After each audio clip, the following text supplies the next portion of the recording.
Hello, good morning mga ka-abroad, mga ka-ex-abroad. Kumusta kayong lahat? Sana'y wala lang ulan sa lugar ninyo. Kami ay 2 araw na pinuyog ng ulan. 2 araw, halos 2 araw at isang gabi. Dahil kagabi ay tumila na yung ulan. At dagdagan natin yung ating routine sa umaga. Ito, yung pag-aalam ng baka. Mapabaka man yan o kalabaw, kailangan tuwing umaga yan ay ating inililipat ng talian. Mapaulan man yan o mapaarawan, mapabagyo man yan o maganda ang panahon, kinakailangan nating huwag kalimutan na alamin ang ating mga hayop, mapabaka man yan o kalabaw, dahil kinakailangan nila ng constant na alaga, constant surveillance, para kung sakali man sila ay nasasabid ay ating maagapan. Minsan kasi nabibigti yung ating mga alagang baka at kalabaw dahil hindi natin o nalimutan natin o nag-skip tayo na puntahan sila bilang routine. Kasi yan, nung ako'y talagang hands on pa, mayroon pa kami dating 2 kalabaw, ay maga, tanghali, hapon talaga dapat ang pag-aalam, pag-uula. Tawag sa amin ito pag-uula.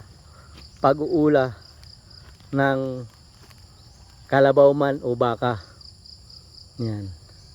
'Di ba, Alexa? Alexa, naiintindihan mo sinasabi ko?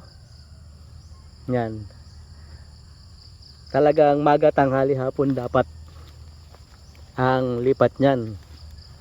Saka titiyakin natin na walang pagsasabiran o malayo sa mga mapagsasabiran na kahoy, tulad ng karamitan niya na sa bayabas. Kapag mayroon man, tatabasin natin kung maliit lang yung mapagsasabiran, o kung medyo malaki naman, ilipat na natin ng talian, ilayo na natin doon sa potential na makapag sasabid sa kanya. Kasi tulad ng kalabaw, napakahina sa init.